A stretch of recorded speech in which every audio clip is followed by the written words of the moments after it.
Informativo NTR con Alberto García Zarubi.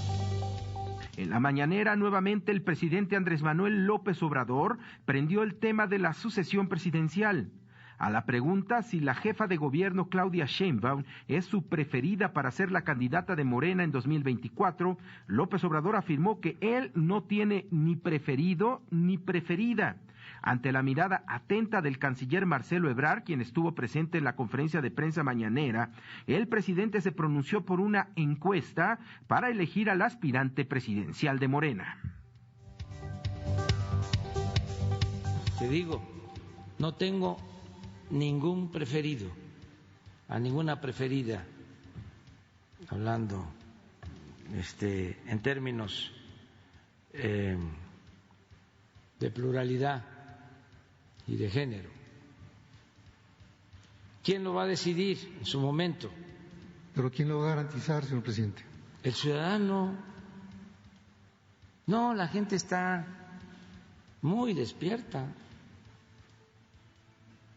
Se hace una encuesta, 2, 3, y se ve quién es quién, y se resuelve el problema. Cierto es que Andrés Manuel López Obrador ha tenido, y lo digo esto entre comillas, que estar atento y exponerse a las encuestas, ¿no? ¿Se acuerda en el año 2000? Andrés Manuel López Obrador compitió con Marcelo Ebrard, entonces jefe de gobierno, para la candidatura presidencial de entonces el PRD. Quedaron muy pegaditos, Marcelo Ebrard traía mucha popularidad como jefe de gobierno y quedaron muy pegaditos, Andrés Manuel con unos puntitos arriba y Marcelo Ebrard tuvo que declinar a favor de Andrés Manuel López Obrador. López Obrador no logró la presidencia en ese año, sino pues más adelante, y hoy Marcelo Ebrard, sin pronunciarse en la mañanera, simplemente escuchó al presidente diciendo una nueva encuesta en la que, según Andrés Manuel López Obrador, no tiene una preferida o un preferido. Pero ayer Marcelo Ebrard estuvo en el Senado de la República, y ahí sí se pronunció sobre lo que puede pasar en la candidatura de Morena a la presidencia de la República. Aseguró que no está pensando en eso, pero advirtió que él, esta vez, no piensa declinar a favor de nadie si es que los morenos, o sea, los integrantes de Morena, lo aceptan como candidato presidencial. Escuchemos a Marcelo Ebrard. Bueno, cuando sean los tiempos y los momentos para eso, si es el caso, pues lo diremos, ¿no? Hoy no ha sido objeto de esta reunión. Y pues yo creo que todavía, como bien ha dicho el senador Monreal, falta tiempo. Falta tiempo, pero ¿para ustedes no sería importante entonces que hubiera piso parejo? Siempre, claro que sí, no es otra cosa. Es que el senador ya había dicho alguna vez que él va a estar en la boleta. Y por ahí me dijeron que usted había dicho que esta vez no va a declinar. Esta vez no va a declinar. Nunca, yo solamente decliné en el año 2000, cuando Andrés era candidato a jefe de gobierno, y el riesgo era que se perdiera la ciudad frente a Acción Nacional en esos años. Pero no está en mi horizonte ese tema.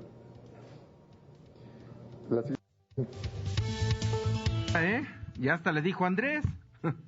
Bueno, no cabe duda. Por cierto, ayer esta declaración de ayer de Marcelo Ebrard estaba al lado del otro presidenciable, que es Ricardo Monreal, quien advirtió que él va a estar como sea en la boleta como candidato presidencial. Ya se podrían estar abriendo algunas opciones de partidos que no fueran Morena para estos cuadros de la élite política actualmente, ¿no? Ricardo Monreal, sabemos muy bien, fue durante muchos años priista, se salió por un enfrentamiento con el entonces presidente Ernesto Zedillo Ponce de León y se salió del PRI porque no le dieron la candidatura a Zacatecas. Y de ahí se fue con el PRD cuando Andrés Manuel López Obrador era el dirigente del Partido de la Revolución Democrática, y con esa candidatura gana Ricardo Monreal la gubernatura de Zacatecas. Y ya de ahí conocemos que ha estado siempre con el propio Andrés Manuel López Obrador, de hecho aspirando a la candidatura presidencial de los partidos en los que han estado juntos. Entonces ya tendremos por lo pronto a 3 gallos y una pues una mujer, hay que decirlo así, no le voy a decir de otra manera, tendríamos 2 gallos y una mujer que estarían pues cantando muy fuerte todas las mañanas para buscar la candidatura presidencial de Morena. Sería Claudia Sheinbaum, que muchos dicen es la favorita de Palacio, Marcelo Ebrard y Ricardo Monreal. De ahí súmele alguno que otro que a mí me parece no tendría mayor peso que estas 3 personas como sustitutos de Andrés Manuel López Obrador al frente del gobierno presidencial, si es que ganaran la elección presidencial de 2024 también, ¿no? ¿Cree usted que Morena se vaya a convertir en un tipo de PRI? Tiene la fuerza para hacerlo, ¿eh? O sea, Morena empieza a parecerse mucho al PRI en la forma de ubicarse en el país, ¿no? Va ganando gubernaturas, tienen una presidencia completamente imperial, que es la de Andrés Manuel López Obrador, con un partido de Estado como es Morena, con bancadas en el Congreso que son de Morena y son del presidente de la República, y desde el despacho de Palacio Nacional se palomean todas las candidaturas. ¿Se parece o no Morena al PRI? ¿Se podrá quedar mucho tiempo en la presidencia Morena con este tipo de dedazos, o algunos advierten hasta maximatos de Andrés Manuel López Obrador? Pues usted tiene el criterio, pero pues vaya que sí se parecen muchísimo Morena y el Partido Revolucionario Institucional. Martes de evaluación sobre la vacunación y el comportamiento de la COVID en México. El subsecretario de Salud, Hugo López-Gatell, informó que el país registra 10 semanas consecutivas con una reducción importante de contagios y hospitalizaciones. López-Gatell informó que se ha reducido en 78% las atenciones en los hospitales en el país. Tenemos ya la fortuna de que durante 10 semanas consecutivas la tercera ola de la epidemia ha ido reduciendo su intensidad en todos los indicadores. En la gráfica lo que vemos ahora es los casos estimados y vemos que esta reducción cada una de las semanas se ha mantenido en cantidades importantes. En la más reciente, que es la comparación entre la semana 40 y la 39, redujimos 30% al inicio de la semana y es el tramo de reducción más sostenido que hemos tenido desde el inicio de la epidemia. Solamente el 1% de los casos son activos, todo lo demás es la cuenta histórica de las personas que fueron enfermas pero se han recuperado o desafortunadamente han perdido la vida. Y en la hospitalización, que es otro de los indicadores importantes, se siguen desocupando las unidades COVID en la medida en que hay menos pacientes por atender que aquellos que salen de alta. 78% es la reducción general. Si consideramos el punto más alto de la epidemia en México, que fue la cresta de la segunda ola en la primera semana de este año, y hasta el momento es una reducción de 78%. Por cierto que restan 19 días para cumplir con la promesa de vacunar a todos los adultos mayores de 18 años en el país, por lo que el presidente Andrés Manuel López Obrador pidió a todos los gobernadores apoyar la vacunación. Afirmó que hay las vacunas suficientes para todos.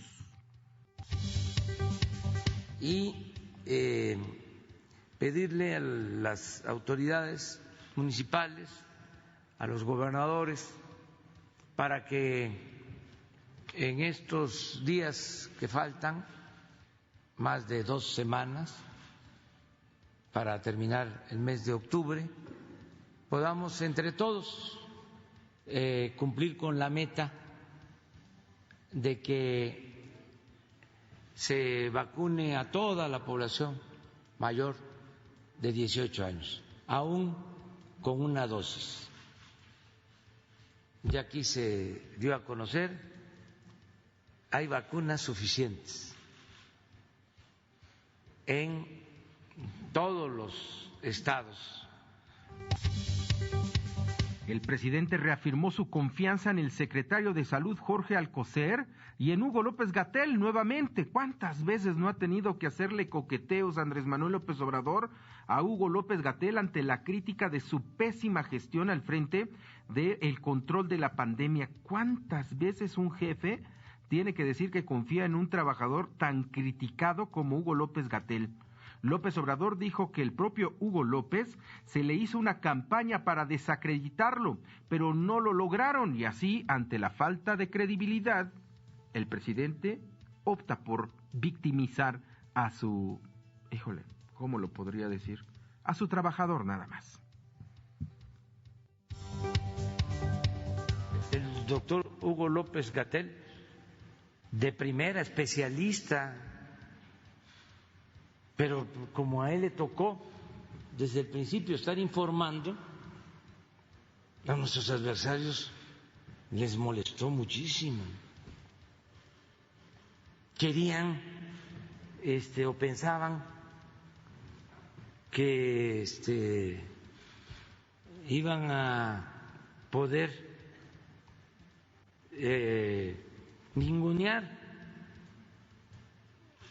al encargado de informar sobre la pandemia.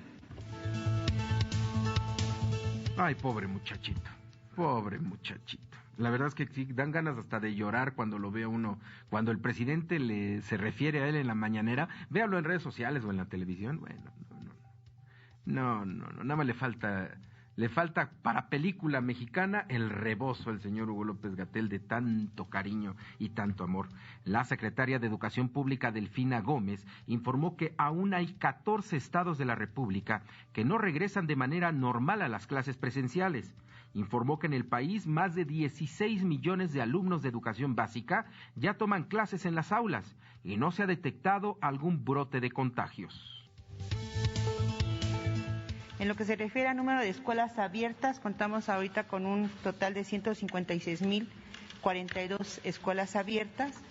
En lo que se refiere a alumnos que han regresado a las aulas son 16.414.404.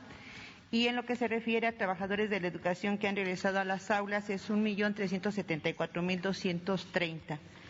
Cabe hacer el señalamiento de que si bien se ha hecho un esfuerzo precisamente por este regreso, el nivel que todavía estamos trabajando y seguimos invitando a que ya regresen de manera presencial, aunque cabe señalar que sí lo hacen de manera mixta o híbrida, que algunos le llaman, pero que yo creo que sí es importante ya irse regresando o retornando a lo que es precisamente la nueva normalidad.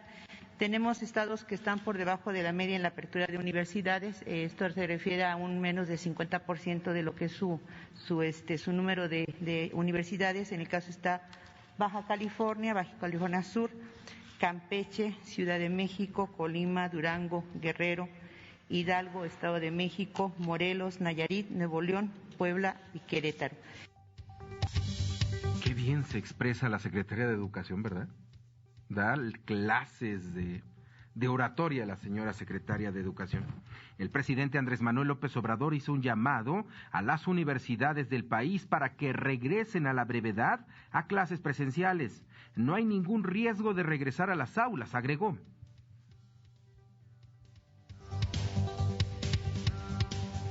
De nuevo el llamado, reitero,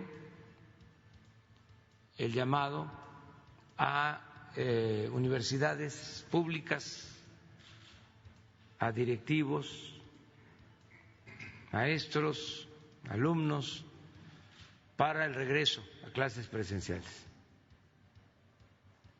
Ya es tiempo y faltan varias universidades públicas que no han regresado a clases. Ya lo que es educación básica, pública y privada, casi son todos los estados. Nos falta que regresen a clases en educación básica, también hago el llamado, en Baja California y en Hidalgo. Un juzgado federal ordenó al gobierno mexicano vacunar a todos los menores de 12 a 17 años de edad contra la COVID-19 sin importar su condición de salud. En su resolución, el juzgado dio 48 horas, que se van a cumplir el próximo jueves, para que las autoridades sanitarias modifiquen la política nacional de vacunación y consideren a todos los menores en la inmunización con Pfizer, la única autorizada hasta ahora para esas edades. Sin embargo, el subsecretario de Salud, Hugo López-Gatell, informó que hasta el momento no han recibido ninguna notificación al respecto, pero cuando lo hagan, acatarán la orden del juez bajo criterios médicos. No hemos recibido notificación oficial. Cuando la recibamos, pues analizaremos cuidadosamente el caso, por supuesto con el apoyo extraordinario que siempre nos da la consejera jurídica, que ahora está aquí presente, y el secretario de Gobernación. Y, como siempre, la instrucción del presidente es clarísima: respetamos la independencia de los poderes, acatamos las disposiciones del Poder Judicial y actuamos con una base científica para proteger la salud de todas y todos. Esa es nuestra prioridad también. ¿Y sabe por qué no ha recibido la Secretaría de Salud este oficio o esta decisión del juez? Porque desde ayer 11 de octubre, a través de una publicación en el Diario Oficial, se ordenó cerrar todas las unidades administrativas de la Secretaría de Salud por el incremento de casos confirmados de personal que han contraído el virus del SARS-CoV-2, o sea, del COVID-19. Las oficinas del secretario Jorge Alcocer, del subsecretario Gatell, Hugo López-Gatell, y del abogado de la Secretaría de Salud están cerradas. Entonces, el personal de los juzgados no pueden ir a notificar a la Secretaría de Salud estos amparos ya otorgados por los jueces. De hecho, el Diario Oficial de la Federación prohíbe a las oficialías de partes de las oficinas directas del secretario, la Subsecretaría de Prevención y Promoción de la Salud y la Oficina del Abogado General abstenerse de recibir promociones, demandas, juicios de amparo, emplazamientos, requerimientos judiciales, así como cualquier otra notificación proveniente de las autoridades jurisdiccionales, contenciosos administrativas y del trabajo en todos sus ámbitos de competencia cuya atención le corresponda. O sea, no hay opción para que los empleados de los juzgados notifiquen los amparos a la Secretaría de Salud. Por eso hoy Hugo López-Gatell dice, pues nosotros no hemos recibido nada. No podemos acatar una orden, pero cierran las oficinas por casos confirmados, dice el Diario Oficial de la Federación, casos confirmados de COVID-19.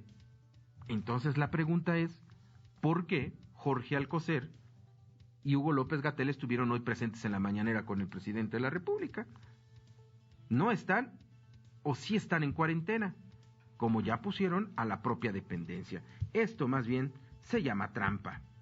La Secretaría de Salud reportó 141 muertes más por COVID-19 en México, con lo que suman 282.227 muertes. Además detalló, hay 3.725.242 casos confirmados, 2.007 más. Ciudad de México, Estado de México, Nuevo León, Guanajuato y Jalisco son las entidades con el mayor número de casos acumulados. Ayer se reunieron los dirigentes del PAN, PRI y PRD para afianzar su apoyo a la alianza opositora Va por México. El presidente nacional priista Alejandro Moreno afirmó que el encuentro sirvió para refrendar la defensa de México. Alito, como él mismo se dice, dijo que son una coalición sólida, que se fortalece cada día y reiteró que su alianza no es solo electoral sino legislativa. Publicaron una fotografía donde hay puros hombres. No hay una sola mujer, no obstante que ya se ha avanzado mucho en la equidad de género en la política mexicana, ¿no? Ya se obliga a los partidos a poner candidatas mujeres, obviamente, ¿no? Ya la mitad del Congreso son mujeres y hombres, pero ayer en esta mesa de la alianza opositora no hay una sola mujer. Y esto también le llama a una alianza que dice rescatar a México, pero que no cumple siquiera con lo más elemental, que es la representación de la mujer en estas mesas. Una llamada de atención a estos hombres que hoy hoy pueden hacer la balanza o pueden más bien hacer la diferencia en la política mexicana. El presidente Andrés Manuel López Obrador cambió de opinión y no realizará la concentración masiva el próximo 20 de noviembre en el Zócalo, sino dijo se va a realizar un desfile con caballos y vagones del tren, con referencia al aniversario de la Revolución Mexicana. Será hasta el 1 de diciembre cuando se realice este mitin multitudinario para informar a la nación sobre sus 3 años al frente del gobierno. ¿Cómo se hizo la revolución? ¿Cómo se hizo la revolución? A caballo y en ferrocarril. Entonces van a haber algunos vagones de ferrocarril y el desfile va a ser a caballo. En otro tema, señor presidente. Y el día 1 de diciembre, que vamos a cumplir 3 años, ya lo decidimos, va a ser la concentración en el Zócalo. O sea, el 20 va a ser de noviembre el desfile y el día 1 yo voy a informar a la Nación. El día 1 de diciembre informo a la Nación desde el Zócalo. Este martes no se registrarán bloqueos por los gaseros en la Ciudad de México, sin embargo advirtieron que pararán actividades hasta que las autoridades les resuelvan sus demandas de mejores precios en la distribución. Enrique Medrano, representante del Gremio Gasero Nacional, dijo que dejarán de repartir el energético en todo el Valle de México, por lo que la afectación podría principalmente afectar a Ciudad de México y el Estado de México, pero también detalló que otros estados como Oaxaca, Veracruz y Puebla se están uniendo al movimiento. De hecho, en unos metros más adelante, en el Monumento a la Revolución, ya están reunidos los gaseros y están planeando hacer una marcha del Monumento a la Revolución al Zócalo capitalino. Por lo pronto, la jefa de gobierno, Claudia Sheinbaum, informó que esta mañana se reunió con el gremio gasero para entablar un diálogo respetuoso para establecer las acciones que permitan asegurar la distribución del gas LP en la ciudad y evitar desabasto. Informativo NTR con Alberto García Sarubí.